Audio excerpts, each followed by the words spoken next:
right, ladies and gentlemen, really quick, I just want to tell you about one of our fantastic sponsors, and that is Soldier Girl Coffee Company. So if you are watching the video, you can definitely check out the screen share here. I am on our website, and you can go to affiliates, or this will be changing to sponsors soon, and click on Soldier Girl Coffee. As it says on the website, Soldier Girl Coffee is a veteran-owned company. They definitely provide the absolute best coffee I've ever had. It definitely has the pick-me-up that I need in the morning. If we check out her website, of course, down in the right-hand corner, you can definitely chat with her. You can get exclusive discounts she offers to our listeners just by putting your email address in the box on the website. As you can see right here, she has French vanilla cream, 100% Colombian, snickerdoodle Hawaiian hazelnut, and she offers regular as well as CBD-infused coffee. So be sure to go and check out her website. Of course, you can get there by going to our website at businessandbrewshow.com/soldier-girl-coffee, or you can just click the link in the show notes and it'll take you right here. You click on view products and it takes you over to shop around. She even has a little bit of merch. I know when I ordered my bag of Colombian roast, I really enjoy Colombian roast, and she has the best Colombian roast that I have ever had, and of course is a veteran-owned business, but I got a sticker as well as a thank you note, so I really enjoyed that. So now I have my very own Soldier Girl coffee mug that I can drink my Soldier Girl coffee out of. So once again, right now, exclusive discounts just for our listeners. Everybody drinks coffee, whether you're a veteran or a business owner. You're going to need it. You're going to need it for your staff. You're going to need it for your break room. You're going to need it for your house. So go ahead right now, click the link in the description, in the show notes, right here, right now, and go get some Soldier Girl coffee today. Ladies and gentlemen, I am super excited and absolutely have to tell you about a phenomenal way to build your website and keep it up to date. My name is Ryan Smeltz, host of the Business and Brews Show and co-host of Veteran Talk Show. And if you are watching this, I want you to pay close attention to my screen share. This is the website of the Business and Brews Show. And the way I am talking about keeping your website, building it, getting it up to date, and having it managed is by Online Rob. So Rob is absolutely phenomenal. And what I absolutely love about this is he was able to customize the website exactly how I asked him. So as you can see, the homepage has a ton of different pictures from different episodes. Of course, here on the episodes page, you're able to listen on your favorite platform, whether it's iTunes, Spotify, Stitcher Radio Public, iHeartRadio, or Castbox.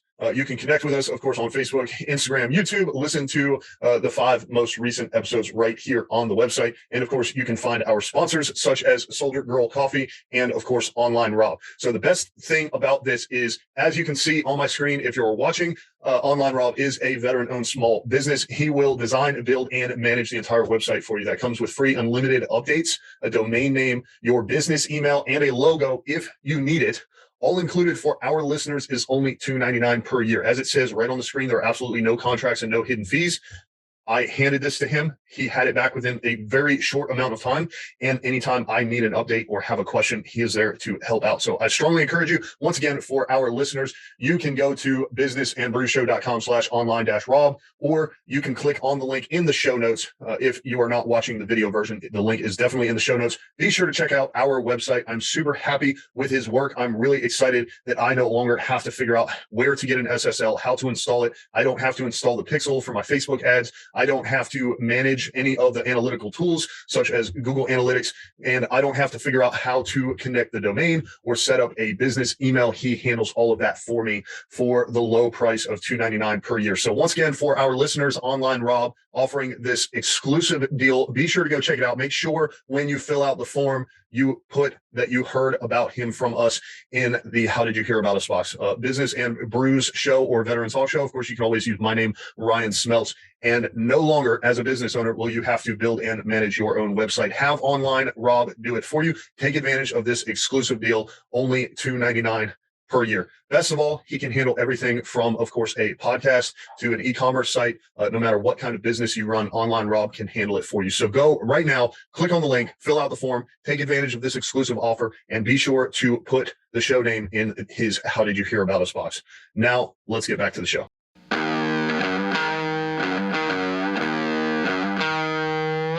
Welcome to the Business and Brews podcast, where our mission is to highlight local businesses and shed light on different industries. Out there, you were saying you started in the Northeast. I And you've did. been in business for 18 years. I did. It's our anniversary month. Yay. Or birthday month. Yay. 18 years young. And originally started it out in New York.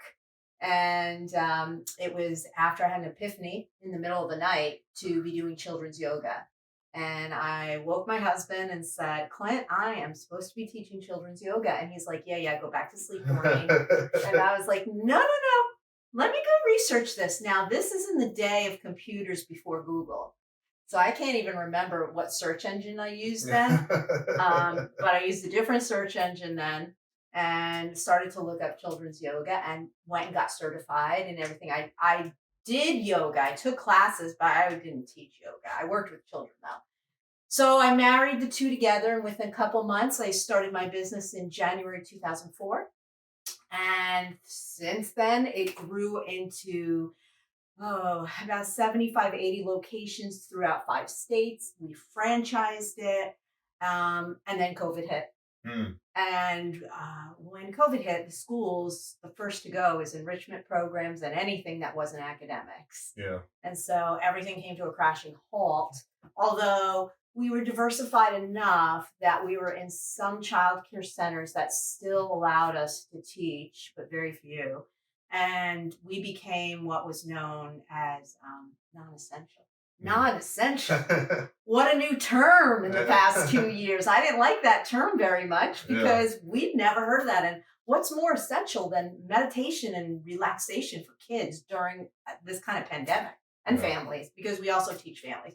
But anyway, and so we were in 5 states, and I had moved down here with my husband about 4 years ago. He relocated with his business and have been back and forth ever since.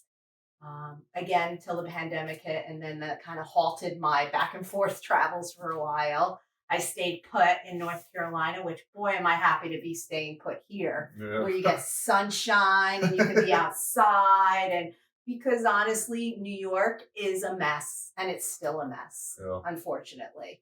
So we're, still teaching children's yoga to whoever will let us in to teach the kids and families. And it's, in my opinion, it's something very needed. That's cool. These days. Thank you. Yeah. Thank you. So when I was in Germany, was probably my first introduction to yoga because I'm a guy, and I'm like, guys don't do yoga. And so we did, it was a DVD program, and we did it, and I was like, man, this really kicks my butt. So when I got to I was in the Army, so when I got to Fort Hood, and I'm a leader, so I would lead PT, and sometimes I would basically just take what I knew, the whole system, and just literally step by step. So I wasn't an instructor or anything, so all I knew was from that disc. Sure. So we would go through those poses and exercises and do that, and some of them were like, oh, this is stupid, and then most of them by the end were like, that's really hard. Oh my gosh, that's interesting. It's so funny you said, men don't do yoga. To be honest, it was only men who used to do yoga. Yeah. The history of yoga was passed down, and some call it gurus, but the monks were the ones that did yoga thousands of years, almost 5,000 years of history, of tradition passed down from monk to monk, men to boys, no women. And then in this century, it was brought over to the United States, California, of course. It was very earthy and granola, and from California it spread. And women, children, that's where I come in. Children, that's my forte. I prefer teaching kids. They're just sponges, and it's just so much fun to teach kids. As you know, adults are very challenging to teach because of their physical limitations, injuries, and stuff. So you really need, for adult yoga, you really need somebody who is certified and knows how to teach yoga, because you can really hurt yourself, in yoga. But there are many things you can do that won't hurt you, like the breaths.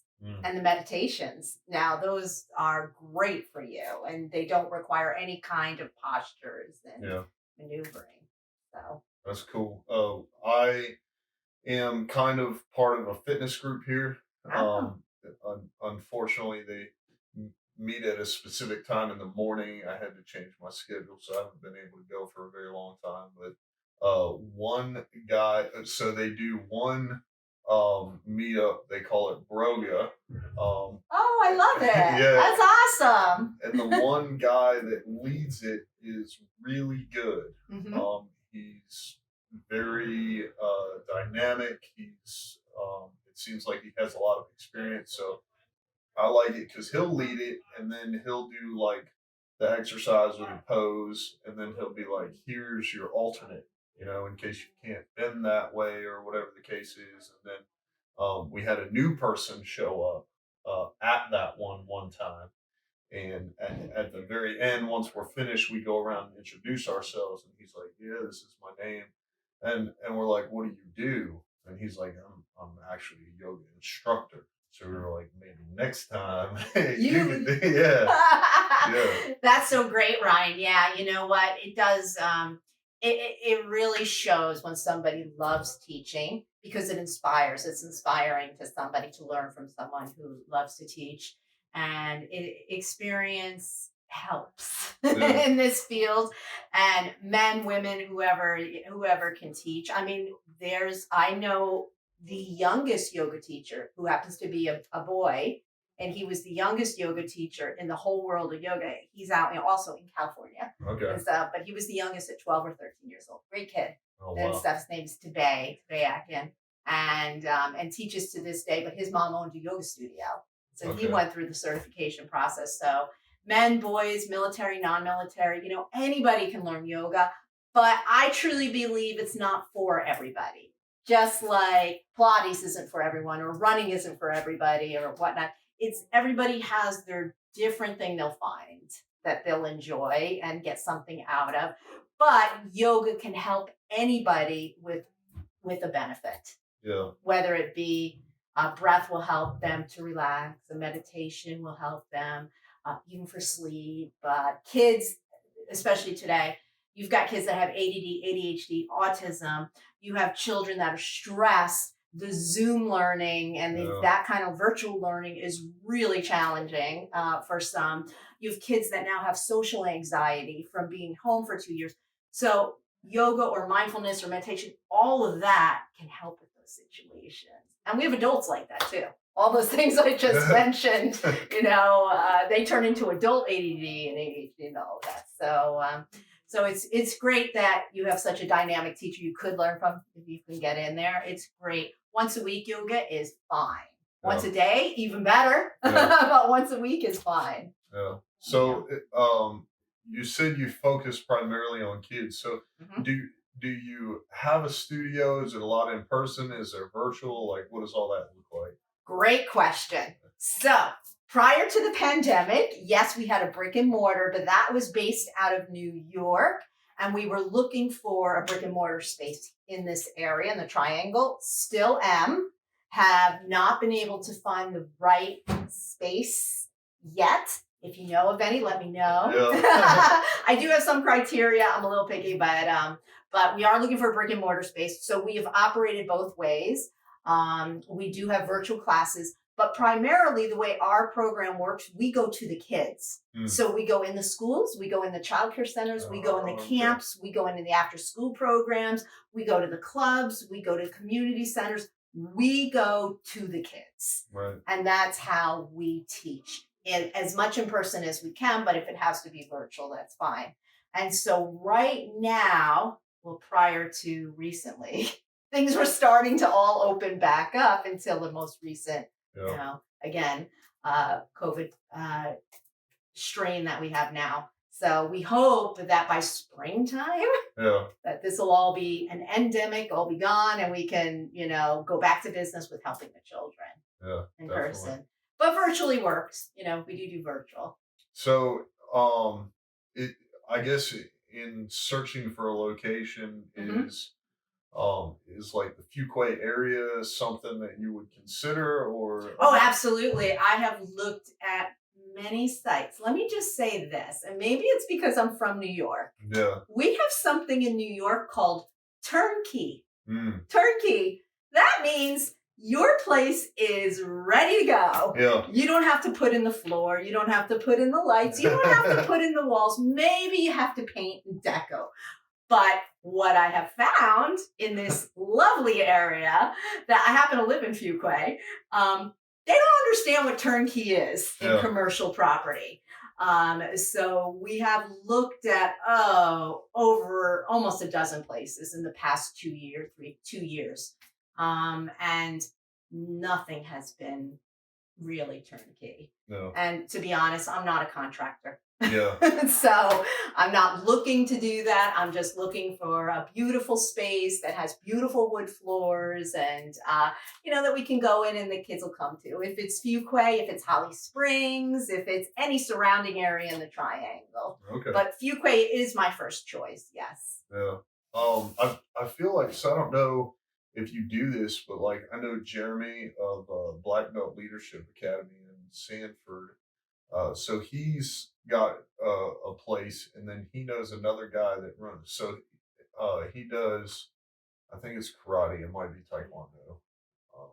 Um, if he hears this, I'm going to be embarrassed. But then he knows another guy just a couple miles away that does the exact same thing. So I feel like people like that or people in similar spaces might be able to point you in a direction. I don't know. Do you network? Do you know other people who do yoga? Is that a thing?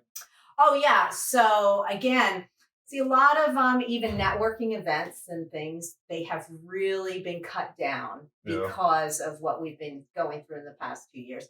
And so yes, I network. Do I know a lot of people in the yoga world?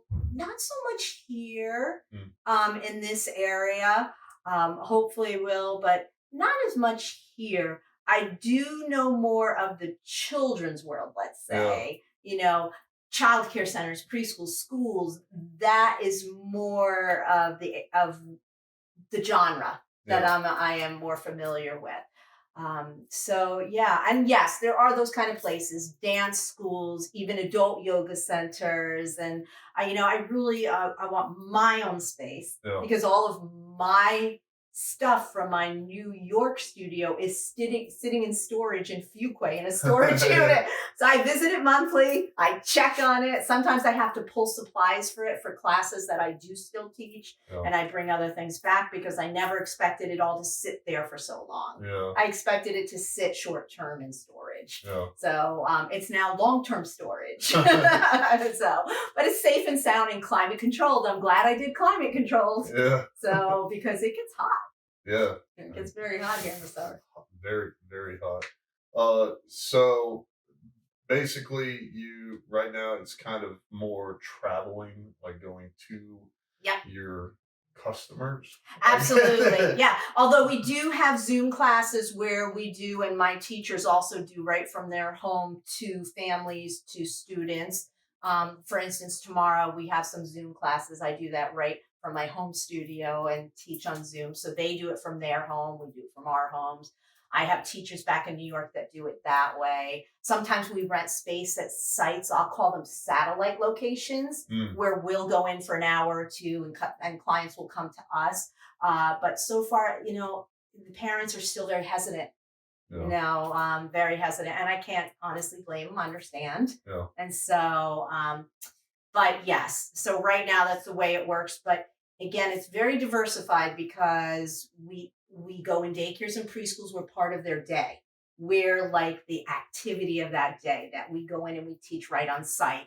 We're part of after school programs or clubs like yoga club.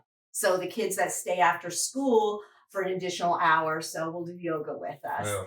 Camps, we're part of all kinds of things for camps. Sometimes we're all day for the camp. Sometimes we're just that day.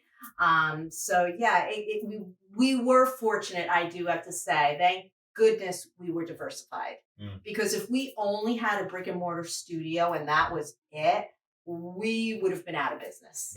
We really would have. This has hurt not only my business, but the entire yoga industry was turned on its head and still is. And a lot of it was because of these mandates that were set forth by our governors and by the whole situation. But, when you needed exercise the most and you needed to relax and feel calm, and you could social distance because a lot of yoga studios are large enough. You could social distance and stuff. We had to shut our doors, and so I really felt for there were thousands upon thousands of yoga studios, even locally, that closed. You even have one up the road that closed that I had taught out of, and it was a beautiful big studio. So so our industry is one that's been hurt by this. Mine working with the kids also. The kids have been hurt the most. So it's very upsetting for me to even talk with schools where they understand, but there's nothing they can do about letting us back in. Like they're mandated, there are these policies and procedures where they cannot let non-essentials back in. And how we were all termed non-essential, I don't know. But it's upsetting to me because I think kids' mental health is very important. And now that's finally coming out how much this has affected kids' mental health, where for 2 years I've been screaming up and down, anyone who listen, kids need this. What are you doing? This is, academics is important, but so is their mind and body and spirit. That's just as important, for developing kids. Yeah, definitely. So I'm very passionate about it. You can't tell, right? I'm very passionate about that. So I guess my question is, you're dealing with these kids, so maybe sometimes you get some new ones, or you get a new location, and so you can kind of read them. So you're like, these kids, maybe they've never done yoga, maybe they don't know if or what they should do about their own health and well-being, or their parents don't know. And then you get introduced and they start doing this. So do you notice improvements? Do you have any specific examples where it's like, this one's having a rough time, and then after, a month of being with you, now you're seeing, a more positive attitude, more uplifted spirit? Or what is that? What has been your experience with that? So that's a great question. Let me preface it by saying that every single child and even adults will benefit in a different way. Because every single child and or adult has their bodies are different, everything is different. So just to preface it that way. So I might have a child, for instance, that is on medication for ADD. Very typical today with the kids. And the parent wants to get them off the medication, let's say. So they feel, yoga is an alternative. It's not a cure-all, but it's an alternative where they can learn breaths that can help them self-regulate. But it's not an instant one class, you can go off the medicine. This is progression where they have to learn it, practice it, use it daily in their life. And so that's just one example. Does it help? Absolutely. Have I had kids that will be walking in a mall, in a busy store, and they get stressed out and they plop right down and start to meditate? I've had that feedback. The biggest feedback we get is kids will do it right in their beds before bed. They'll just start meditating in bed. Little kids that don't have the vocabulary yet, because we start them at like 18 months in daycares and preschools. So at 18 months, we'll start teaching them without the parent, with just the teachers in schools. They will just do poses all through the day in classes, and the teachers will tell us, oh my gosh, this one was doing tree pose and this one was doing this pose. And so it's like, oh, that's what I'd love to hear. And so we teach them sometimes fun types of chants. And chanting is it's one of those funny things, because here in the South, religion plays a big part down here in the South. So they'll hear chanting and they'll be like, dirty word. But to be honest, we change words and we chant nursery rhyme tunes, but we change the words. So the kids can chant something like, I am happy, I am healthy, I am whole. So we will change a lot of words in a lot of the nursery rhymes to teach the kids ways to just have what we use called a mantra, a chant, to focus instead of focusing on the outside world. Kids have a lot of stuff to focus on. So every child will benefit differently. Some come to us, they want to have more endurance in sports. They need flexibility. Some come to us and their muscle tone's really bad and they need it for strengthening their muscles. That helps a lot. It helps. I see probably with those children the fastest, biggest change if they'll do the work. Some parents will bring their children or send them to us where they, do have autism, and an autistic child's very funny, very different, because every single one is different. They all have strengths and they're all different. So some of them, their strengths are, I have autistic children like Rain Man that remember everything you say and everything you teach. They can teach the class like you did after watching one video.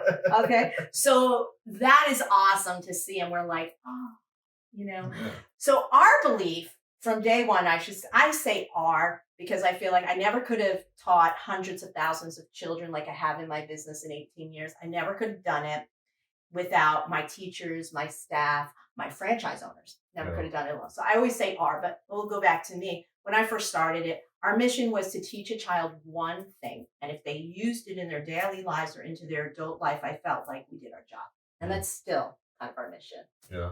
So I hope that answered it. Yeah. No, I know it was long-winded. So I guess my question is, like, say you're dealing with someone one-on-one, and they come to you, the parents say, my kid has trouble sleeping.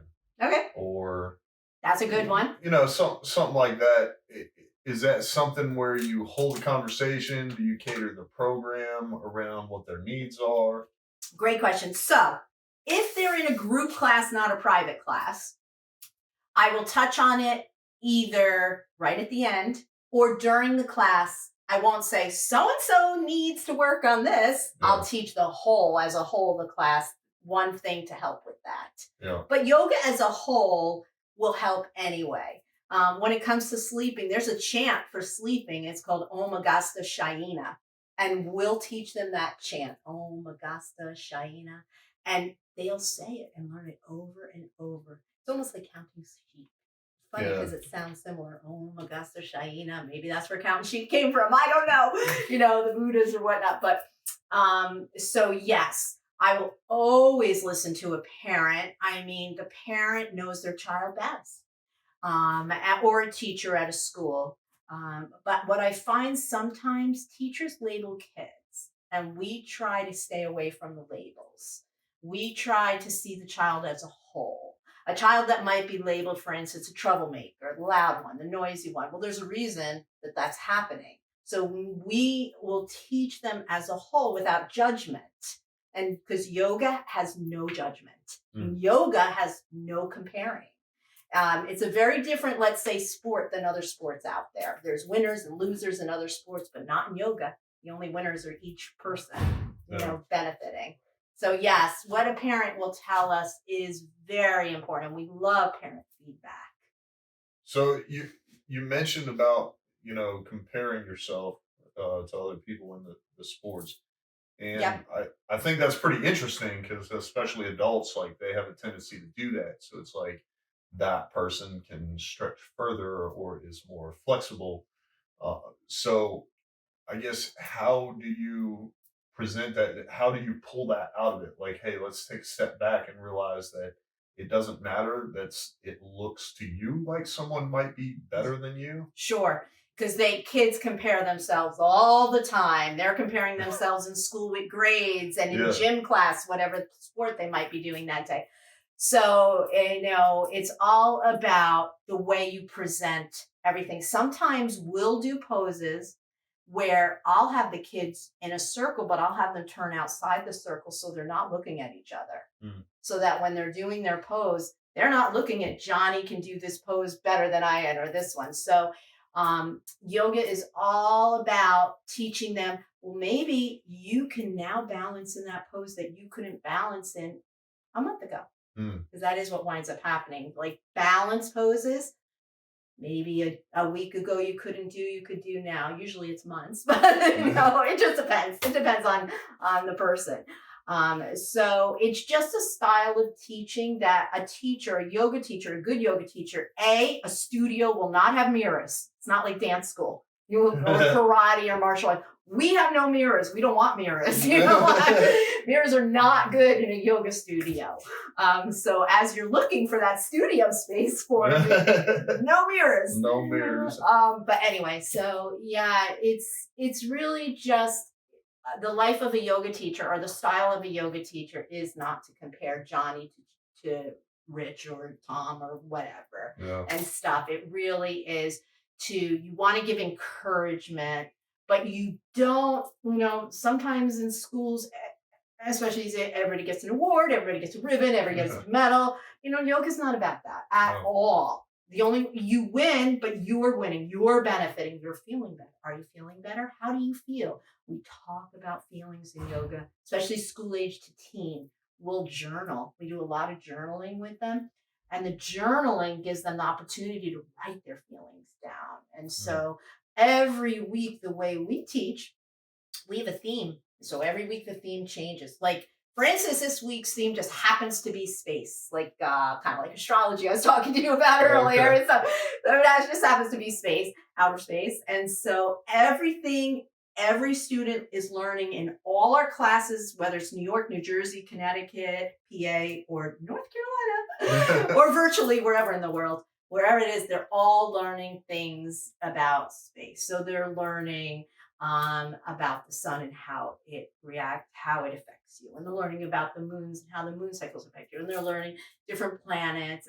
And for the little kids, they're just blasting off into space and rocket ships and stuff and astronauts, and they're dancing on the moon. So it's very different how we'll teach the little ones versus a teen. They're two different animals. Yeah. Teens don't want to be babied. They, so we have to approach them, and we do very differently. It sounds like, I guess, with coming up with those themes and working with the kids, especially the younger ones, you're playing a lot into their imagination. Yes. And it also sounds like it's pretty well rounded, because if someone asked me if I wanted to go to yoga, I default back to what I know, which is my limited experience with yoga. But sure, with what you're talking about, it sounds like you guys do, you have the yoga, you have the mind, body, spirit, there's a little piece of the, kind of educating on something in conjunction with the theme. Absolutely. So the approach we took from day one was a thematic curriculum. That was day one, hands down. The way kids are taught in schools successfully is with a theme. And so you'll notice it in schools if you have children, because you go in schools and you see different holiday themes on the wall. Every month it changes. Yeah. So we approach it similarly, where we have different themes. But the theme for an under 5-year-old is taught very differently than that theme for a teenager. Yeah. The under 5, we're going to utilize a lot more music, fun music, and fast-paced music, because a 2, 3, 4, 5-year-old, they only have an attention span of 2 minutes, 3 minutes, 4 minutes, 5 minutes. You teach a teen and you can talk with them about the features and benefits of something, the whys, the how-tos. We've brought in with the school-aged and teens into our themes about the yoga do's and don'ts that have been taught for thousands of years. They're called niyamas and yamas. Now, we try not to get too much Buddhism or anything into the classes, because we respect everyone's right to religion, whatever they do, whether I'm Jewish, if someone's Catholic, whatever it might be, my husband's Protestant, whatever religion you might study, anyone can do yoga. But some people have very strong beliefs about it, 2 or 4. So we try to keep the religious part out of it. And we try to just teach the things like do not steal. That was a yoga concept. It's 5,000 years old. It's also a concept in the Bible. Right. So it's like, they kind of go hand in hand. And the most recent addition we've had is we have added the science of astrology, which I was mentioning to you earlier, into the older children's classes, because astrology is 4,000 years old. Yoga is 4,000 to 5,000 years old. Very interesting. So we looked at the fact that yoga can help students understand how doing yoga helps everything on the inside. It improves your circulation, your skeletal system, your muscular system, your nervous system, your reactive system. Everything can be improved with yoga. Astrology, about the stars and the planets and the moon. Well, where they are in the sky every single day, month, year affects you as a person. So you might be a person who's very outspoken. Well, that has to do with your astrology and what the picture of the sky looked like when you were born, your natal chart. So if we could bring the science of astrology into yoga, which we did, to teach the older children, well, it's a full moon. So you need to really be ready for your emotions to come out exploding. Because if you talk to any school teacher, they know full moon, the kids are crazy. Yeah. You know, and I love kids, but they know the behaviors are out there. There's a reason for it. And so we have brought the science of astrology into yoga so that children will understand, oh, I need to do this pose or breath because of this is happening this week.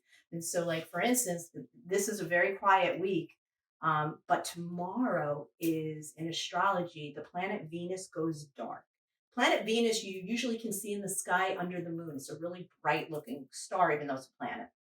But tomorrow you won't see it at all because it's going from being that bright night star to the morning star. So for one day, while it's dark, you're supposed to reflect and you're supposed to think about, what do I value in life? So we're asking the school age and teens right now, what do you value? Do you value things? Do you value people? Do you value being able to have free time? Which a lot of kids have a lot of that these days. do you value going to school? Do you value being home? So tomorrow, you know, in the astrology world of yoga meets astrology, journaling, really important part of it too. What do you value? And you'll be surprised that what a parent values might not match what their child values. And you'll see that where some parents might overspend on their children and buy a lot of material things, but that child doesn't want those things. They might want to do things with their dad or do things with their mom. And so astrology meets yoga and how you can do things that will help. You know? That's cool. Yeah. So you talked a lot about that the astrology thing. But you've been doing this for a very long time. Yes. So I'm definitely interested. What are some different themes you've seen that you guys have done, and where have you found a lot of success, and where have you seen the theme maybe didn't work out how you anticipated? Oh, that's a great question. I have never been asked that question in 18 years of interviews. That is a really great question. And this answer might not be what you're looking for, but it might. Every theme we do, and we do a new theme every week, sorry. So every week the theme changes. So we have a year's worth of themes, however many weeks are in a year. And then on top of that, we have the new astrology themes, and we have something called chakra themes on top of that. So we have a year and a year of the other. So we have 2 years. We have 2.5 years of themes, believe it or not. So anyway, to answer that question is every teacher I have ever had, and even myself, have had a day where you go into a class and you have to toss the theme out the window because either the energy of the class is so kinetic, it's so wired, it's almost like you can feel the electricity, that if you had a really fun and high energy class planned, you cannot do that because that's like throwing fuel on fire. Yeah. And you have to, as a teacher, be like, oh, these kids need to calming poses, relaxing poses. And you can probably pull some from the theme, which I usually do. But every teacher hasn't really experienced that with every single theme. So I can't say there was any particular theme that, let's say, didn't work. I have certain themes that sometimes I take out. For instance, I totally forgot it's the Winter Olympics happening next month. So I had our themes, we do our themes in advance. So the teachers have them in advance and stuff. So I today was working on updating the 2017 ones to update for the Olympics coming up. So there are themes that get taken out and then they get put back in. I think though, so we've all had themes that didn't work. There was one, and it makes me laugh because I was a dancer as a kid and I have a teacher that's still a dancer. I think the Nutcracker theme at first was not well received. Now it is. So the first year we introduced the Nutcracker theme, there's like fight scenes in it, but they're fun. We do them fun in yoga. We do something called warrior poses. Yeah. If you do yoga, you know the warrior. Well, we added to the warrior poses and we gave them pool noodles as swords, except that didn't turn out too well. So for the following year, we had requests from schools not to do the Nutcracker, which I was laughing about. I was like, okay, we'll give it a rest for a year. And then we took it back out and put it back in. So the Nutcracker probably was one that happened with everything we've had. And every class and every school and every location and even childcare centers, you will have a time you go in where they thought it was a great idea to have a party with tons of sugar. Sugar is probably our biggest issue we deal with at schools because they have lots of birthday parties and they have lots of sugar. Sugar. And sugar is probably the biggest problem we have with kids with ADD and ADHD and autism that we have to talk to families and parents about because they'll come in eating Cheetos and cheese doodles and fast food and things like that. And all my favorite foods. Yeah, and cookies and cakes. And Mom, can we go to this fast food place after? And parents don't understand the correlation between diet and how it affects them. So, So that answers that. Yeah, it does. It brings up something else I was thinking about. Sure. And that's, I'm sure you're not coming in here meal planning with kids, but that's a great point. Because I feel like you're kind of all around. So it's like we want to take care of the yoga, but at the same time, maybe you talk about or reference what you eat when you eat it. Yes. What does that look like? And then are there other things too, like sleep and relationships that you touch on with the kids as well? Great question. I can tell you that we were in a very low income school district back in New York, close to where my son was brought up actually in that school district. And the kids didn't know certain fruits because we had an after school program and the kids came in hungry. So I had teamed up with a program director there about making sure these kids had snacks. But what the school thought was snacks and what I thought were snacks and this director were two different things. And I just did it out of pocket to bring them fruit every day, every week. And there were kids that didn't know what pears were. There were kids that didn't know what your simple fruits were. They'd never had a pear. They'd never had a peach. They'd never had an orange. It was and this is only a couple of years ago. Yeah. This is very shocking to me. So yes, are we well-rounded? Yes, there will be some programs where we do snacks. Yes, it's not typical, but will I give them or will, one of my teachers, or will we bring in that instead of cookies and crackers and things like that? Yes.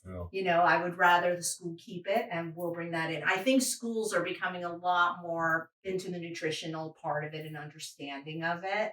But schools that you just unfortunately goes hand in hand with lower income. And I find in the lower income schools, they don't get the same nutrition. They just don't. So yes, we have at times had to be the ones to talk to the kids about healthy snacks. And it's these schools where the kids ask to bring an extra one home. And so often we'll buy bags of apples or bags or whatever, and we'll send them with them. And so it's unfortunate, but it is what it is. And, yes, we know a lot about nutrition. I have had teachers that are very holistic. I have teachers that won't touch any sugar, won't touch carbs, you name it. I have teachers that are like that. I can't say that's me, but I have teachers like that. There's certain things I don't do in excess, but they won't touch caffeine and whatnot. But so yes, being well-rounded, educating the whole child, let's say, that's something known in the when I first started kids yoga, and when I started with you telling you how I looked it up initially, though I can't remember the search site or whatnot, but Yoga Kids was one of the only ones training teachers. There were 3 kids yoga training companies. Yoga Kids was one of the biggest, Yoga Ed, and Next Generation Yoga. So I got trained in all 3 of those.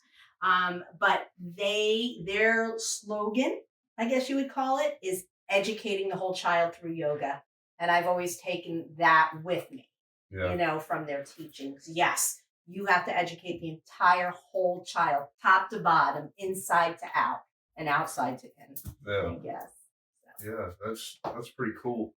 So it sounds like, you structure your business a certain way. You had this one little idea that kind of grew. Yes. So how do you go about, because you have, you still have franchises? I do. I lost some, unfortunately, with this pandemic. It really was a numbers game. This is what it came down to. Those of us in the business that had a lot of schools and a lot of childcare centers and camps, we survived. But those franchises that had only a handful did not survive. Because those schools, some closed. I mean, there are schools that just closed, and some you cannot go, no matter what kind of subsidiaries or help the government says they'll give you. You cannot go 2 years without making money. Yeah. To be honest, my business is still down about 70%. 70%. Yeah. And so some people would probably say, not doing this anymore. Yeah. But I have such a passion for the kids, and I feel so driven to make a difference. And especially in this area, because I'm new transplant, I moved to Fuquay in March of 2020. When the lockdowns happened, that's when I moved to Fuquay. And that's when I started to look for a brick and mortar too, by the way, in the middle of it. I was like, I don't care if it's a pandemic. I want to, I want to open up my studio here. I knew I wanted to open up space here, and I know I will. And I know it's going to be a little bit different than what I talked about, what I always did. What I always had was kids yoga studios. This will be a kids yoga studio healing center. We're going to bring in other healing modalities now because the kids need healing. So we're going to bring in like kids Reiki. If you've ever heard of kids Reiki. We're going to bring in working with crystals with the children to help heal them. We're going to bring in all different modalities besides yoga and meditation, which will always be the core. But we're going to bring in other things to heal the children because they need healing. Yeah. They really need healing. And I really hope that any principals out there listening, superintendents, governors, whoever are listening, you really need to do the right thing with the kids. Yeah. All the enrichment programs are really needed for the kids. Music, very needed for the kids. So, yeah. I think I went off tangent there. Sorry. No, you're good. So with your franchises and your instructors, yes, it's hard enough finding people to fill roles, but you have a special need in that they have to work well with kids. Yes. They have to be passionate about it. You can't hire someone who's just looking for a job to do something like this. It has to. Mm-hmm. So what does your recruiting look like, and how is that process handled to make sure that you find the right people? Great question. And it's funny because we're not recruiting really right now, but we will be. I have no doubt we will be. It's a funny balance that you have to have. Enough teachers for enough locations to feed the teachers. You want everybody happy, that kind of a thing. Right now we have a good balance. I was in the Fayetteville area first before here for 3 years, 2.5 years. Let me just say that I really hope the work ethic in the Triangle area is a lot better than the work ethic was in Fayetteville. Because I went through 15 teachers in a year and a half there. And it was a work ethic issue. Or I think there's enough people from the Northeast that have come down this way that there seems to be a different work ethic and maybe I'm just biased because I'm from New York and I'm from the Northeast, But I find that a Northeast person, yogi, non-yogi, whatever, we want to work and we want to make money. So, but a perfect children's yoga teacher will have three things. One, they have to have a yoga background. I cannot teach them yoga. They have to know yoga already. And they have to have known it from a studio setting at the time. Now you don't have that option so much, but who is taking classes from someone else, not just taking classes online, because you have to have been corrected and things and that kind of thing. So they don't have to be certified per se, because I have to unteach them what they've learned. If they've been certified, and especially if they're certified in adult yoga, we don't teach adult yoga. We leave that to all the adult studios can have the adults. Okay. They're all too. But so teaching kids is a very, very different animal. I prefer somebody who has worked with children, whether it be in preschool, childcare centers, or schools, as a teacher, as an aide, in an enrichment program. We prefer that. So those things. But the very most important thing, they have to have that spark I cannot teach. You will know, kids will know. They are either going to be very attracted to listen to somebody that has that magic about them. And it's just something I can't teach. And I never know if someone has it or not. I just never know. But you know it, either talking to somebody, you can tell by their energy. It's magnetic. It's like you feel good around them. You want to spend more time with them. You want to listen to them. You want to learn from them. Just like that gentleman you said who came in and he could do yoga. And it was really, I think you called him magnet. You said a word that was similar to that we look for. But he had that certain something. So same thing. Whether it's a male or female for us, they'll have that certain something that the kids are going to listen. And they want to learn from. And so I sometimes find that adult yoga teachers do not make good kids yoga teachers. They're a different animal. It's just kind of the same as like somebody who works with senior citizens are great, but not working with kids. And someone who works with kids, I don't want to work with senior citizens, no offense. So that was just not my forte. I don't want to teach adults, no offense, not my forte. But we do teach adults in family yoga. When we have a site to go to where parents can come to us, whether it's a satellite location or our own four walls, family yoga is one of my favorite, where the parents would do it with their children. I love family yoga because where else are you going to practice yoga together? And so that was a great thing. And that's something that I've been missing in the past 2 years that I'm not able to do. So hopefully soon.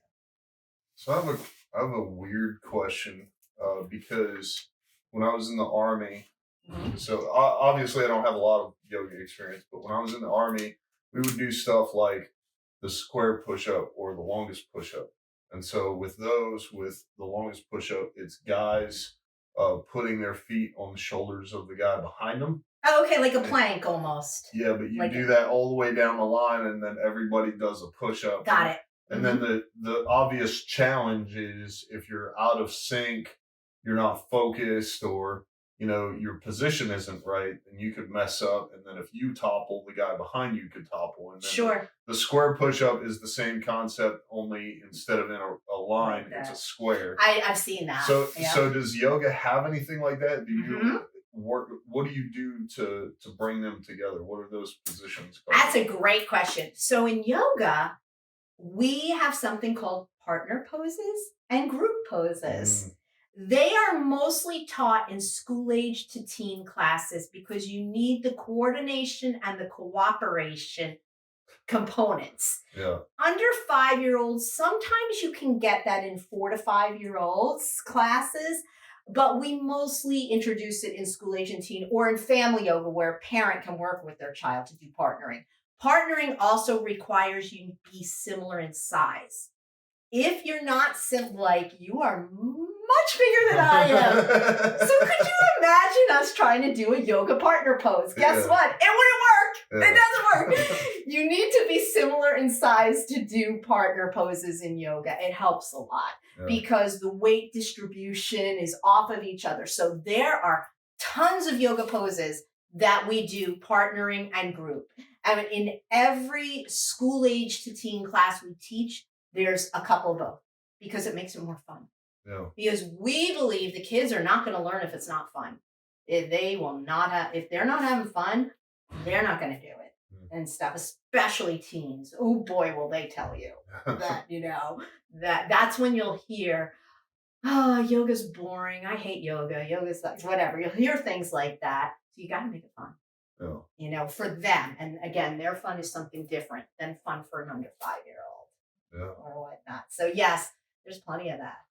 Yeah, the reason I asked, which I guess this would kind of be, maybe play it by ear, but because you mentioned the families, so Yeah. that's something that's pretty cool because then the families can kind of do stuff together and do those Absolutely. poses together and stuff. So it sounds like we kind of see where you're at, and you've had those challenges, especially here recently with the pandemic.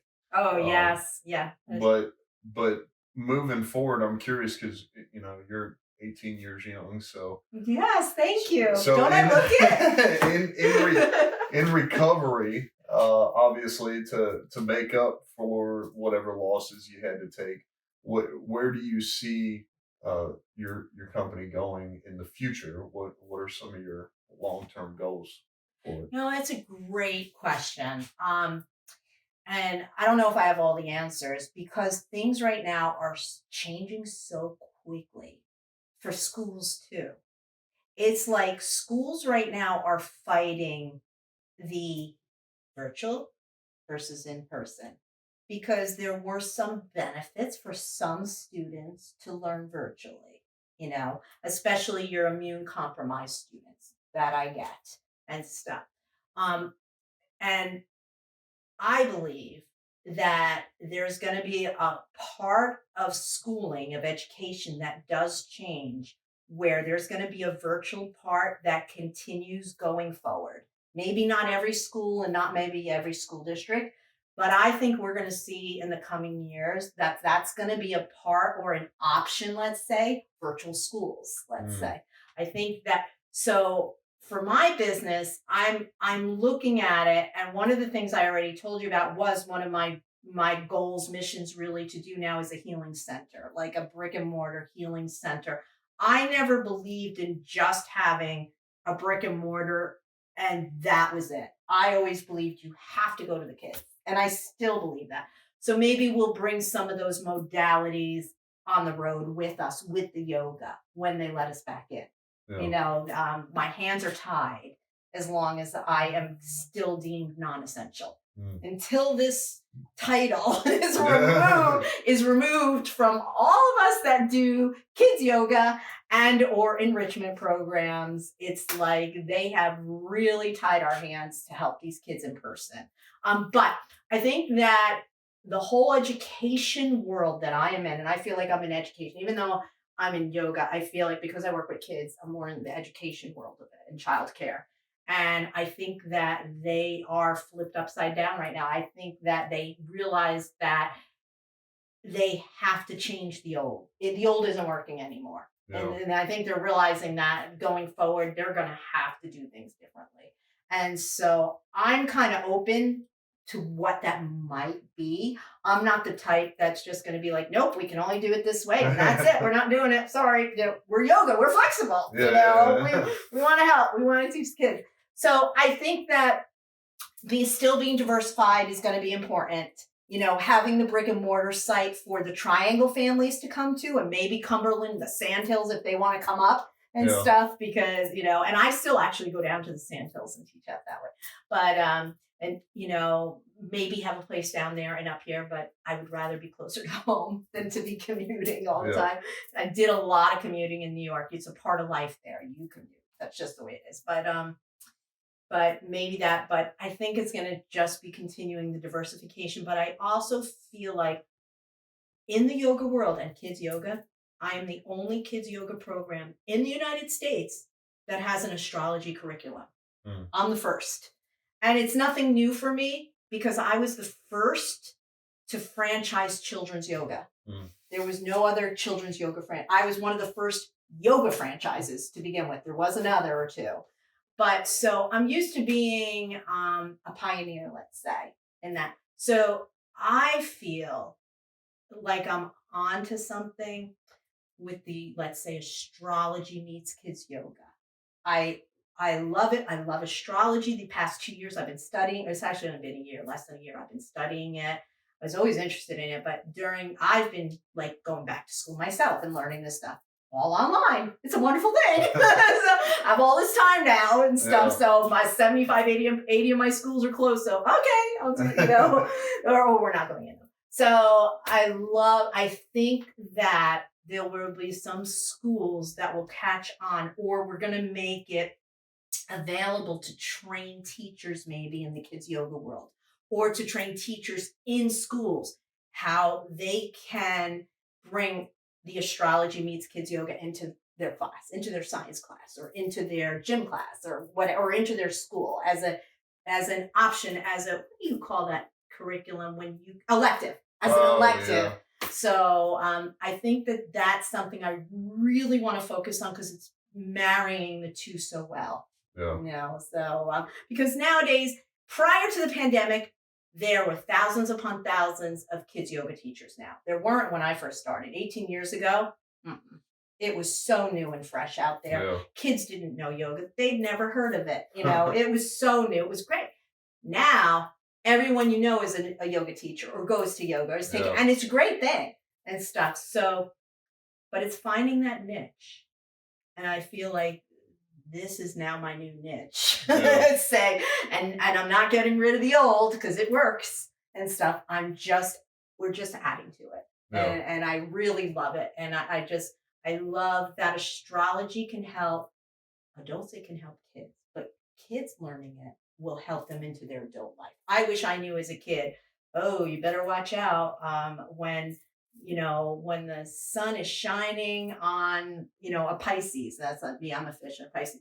So you better be aware that this is going to happen. And this is what poses you need to do. And this is what breaths you need to do. And this is what, and there are very good things too, to know. This is the best time for me when the sun is shining on me and it's shining. I'm what's called a Leo rising. You have no idea what that is. The time of day I was born, I was in Leo. Leos are very, and you probably know this already, very outgoing, very loud, lots of hair usually. I used to have very big hair.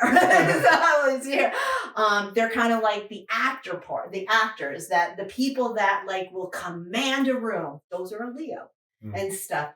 And so knowing that some Leos, now they might get in trouble in class for talking or acting out or things, but then they understand that's my Leo coming out. I need to rein that in. Can't do that here in class. I'm going to do that on the playground. So anyway, so I think that that's the direction that I'll be looking, and it's going to be a wait and see what happens, because who knew that we were going to be again going through these mask mandates and shutdowns and lockdowns again that we're starting to see everywhere. And I was just in New York over the holiday where, oh my gosh, 80% of people had COVID, the new strain. And it was like, get me out of New York, and stuff. So, and the schools all went back to virtual. It was like, holy smokes, this past week when they reopened, except for the city fighting it, but otherwise the outside schools went to virtual in the state of New York. So I'm seeing that, and in North Carolina, it's a lot of schools are in person. And that's what I love about North Carolina. They are in person. They're not letting us in though. Yeah. They're in person, but enrichment programs are not allowed unless it's their, own teachers. Anyway, said that already. Sorry. I just think that's frustrating because if you're a nurse or a teacher, you can do yoga. Yeah. If you are a PE teacher, or you run, say, a gym or fitness studio, you can incorporate yoga. Absolutely. But because you own a business that teaches yoga to children and you are not a PE teacher, or they won't let you come in. It's like, it's the exact same. You see what I'm saying? It's that's a great So if you run a school, now you get me even more mad. No, I'm just saying, if there's a school and they have a PE teacher, he could come in one day and say, "Hey, we're going to do some yoga stuff." So true. So it's not as valuable as having someone like you, but because you are not a teacher, you're deemed non-essential, it's like I can draw parallels between you and 2 or 3 or 4 other essential employees, Right. but it's just like you're missing a piece of paper or, whatever the case may be. So I feel like if you were able to get that elective thing, the Mm-hmm. ball rolling, Yeah. then that would kind of be your way in there. I mean, nobody can predict the future, so there's no telling later on down the road. It's like, Mm-hmm. now non-essentials are these people or whatever. So you could Oh still yeah. run into the problems, but it's like, I mean, that's why I bring that up, because I go to this group fitness. That guy that I said was super awesome, I don't know if he's certified or not. Mm. But in us as a group being responsible for what the program looks like, because I guess you would say it's a team effort, but those who've been there longer will, they call it Q. You'll be the Q, but it's just you lead the fitness for the day. Um, they can choose to do it however they want. But as soon as you bring someone in, it's like you have more credentials and you have more expertise in the field than that PE teacher, but you just don't work for the school like that. Yeah, I mean, 18 years, we have a lot of credibility. We've had a lot of success, and we've helped thousands upon thousands of children. And I think it broke my heart when it all first went down in 2020 in March. It broke my heart that we couldn't even reach these students because the school was in control of contacting them. Mm. We didn't have thousands of children's contact information. We So the- taught in their schools. So this isn't something where it's like no children's yoga. This is like if you were not part of the school specifically. Yeah. So A lot of schools. do you know who all that included? Like who? Yeah, I mean, we were not the only yoga was not the only thing. You have people that came in that taught Korean martial arts, people that came in and taught music, people that came in and taught arts and crafts and stuff. A lot of schools that we were in, every day was a different specialty, No. they would call it. And they were all the first ones out. And thousands of yoga teachers, kids yoga teachers, because mine is specific, thousands of kids yoga teachers were out of a job across the country, and probably the world, but I know the country better and stuff. And many of them have decided not to go back, which makes me really sad because, all those kids that whose lives they touch now, it doesn't change what they did already, but going forward, they might, and there's no guarantee. I don't think we will ever be back in the amount of schools we were in before pre-pandemic. I just think that there's no going back to what we were. I do think that eventually, eventually they have to let us back in eventually and stuff. I don't know what they're doing with all the funding they had for us though, and everybody else. That's what I'd like to know, because they could have all continued it virtually, but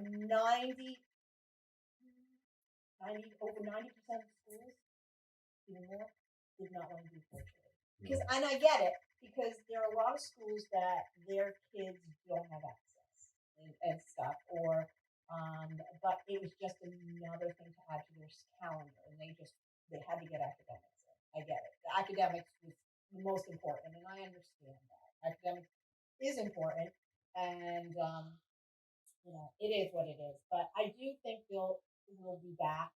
I don't think it'll be spring, even if things get better in spring, because I think at that point by spring they're like, we'll wait till fall. That's what I think is going to happen. They'll wait till fall, and we might be in some camps again, thankfully, and we'll be back in childcare centers, which I love. Childcare centers, believe it or not, my personal favorite age group is childcare centers under 5. Yeah. Because they're not jaded yet. and those children, and that's how we first started. We really started with that age group. In the very, very beginning, 18 years ago, we did not have a curriculum for school age teens. We only had a curriculum for under 5. And then I had to add really quickly a school age teen curriculum. I was like, whoa, okay. And but the under 5 is my absolute favorite. I just love working with that age group. They're just sponges. I feel like if we teach them at that young, that they'll always be doing something from there, and maybe not even realize it. But they'll bring it into their school life, they'll bring it into their home life, they'll bring it into their work life, they'll bring it into their adult life. And that is the feedback we do get. That when we start them that young, we do get feedback that they're sharing it at home, they're sharing it with schoolmates. As they grow older, because we've been doing this 18 years. So as they get older, they're sharing it that they're still doing this. They learned from us is that, and so that's always wonderful to hear. We've not gotten to the point yet where we've gotten kids as students. Yeah. Thank God. I really feel that. But yeah. That would be exciting. Yeah, I'm sure the day will come. It has come full circle. I'm sure that they will come. I mean, myself, I have 3 grandchildren, and they all have done yoga and done yoga with me but the one that's doing yoga on his own is the one you never would have expected. Yeah. Which is very interesting. I find it the most that the one I thought who did the most yoga with me would be the one. No, it's one that is the most wild, he is just active beyond active. But all of a sudden, if his mom gets out of line, he'll tell my daughter, "Mom, stop, count to 5 and breathe." And he'll plop down and he'll do it on the kitchen floor. And I'm like, "Oh, he's going to be a yoga teacher. I love it." So he's only 4. I remember growing up, like I took guitar lessons, I was in baseball, and my brother did football and karate, we did Boy Scouts. My older sister was in dance. I took some art classes. So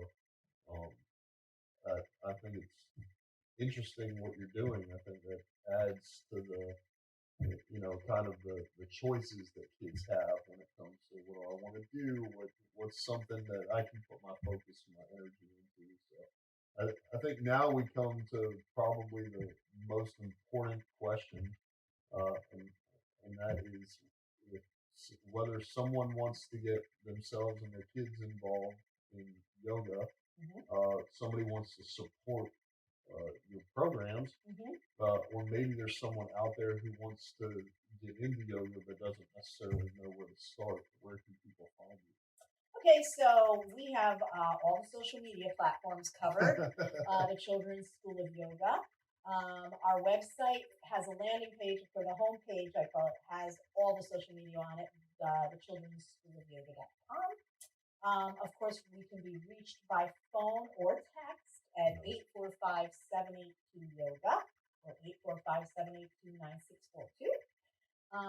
So yeah, we are very active every day on social media. We have a YouTube page too that has videos on it. Nice. So if they want to get a little taste of how we teach, they can go on our videos. We have years worth on YouTube. It's not a full class. There might be a handful of full classes on there, but they're like 5 minutes, 15 minutes, things like that are on there. On our website, they can register for virtual classes, and they can see where we've been, where we are.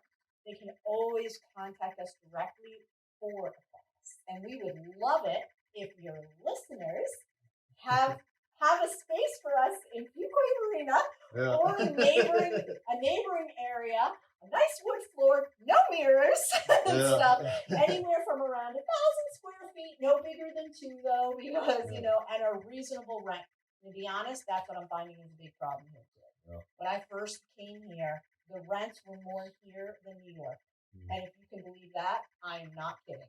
The rents are higher than New York for commercial. And I'm like, it doesn't make sense to me. But I think it's a supply and demand issue in Fuquay. Yeah. I think we're very limited right now to commercial space that is available. So I'd love it, but we operate without one.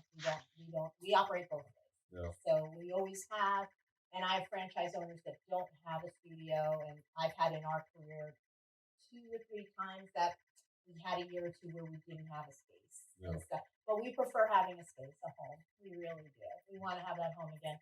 We really want that healing center for kids. The Children's School Yoga healing center. I think that's what it's going to be. That's really going to be a first because we only ever did the yoga. Yeah. So I think that'll be exciting. It will be. I really hope that, like, if we talk in the near future, I'll be like, I found a space. Yeah. Thank you. Or somebody called or whatever. It might be. So I know it's coming. I think it'll be spring this year. I think it's going to be springtime this year. I thought it was going to be springtime last year, but I was a year off and stuff. I was just a year off. I got to give myself a break and stuff. I think it'll be springtime this year, and I really think that's going to bring an end to this endemic, they'll call it. And I think that we'll start to see things open up. I think we'll start to see parents and schools and all that more open to things getting not back to normal, but just that where maybe they'll get rid and we can burn this non-essential term.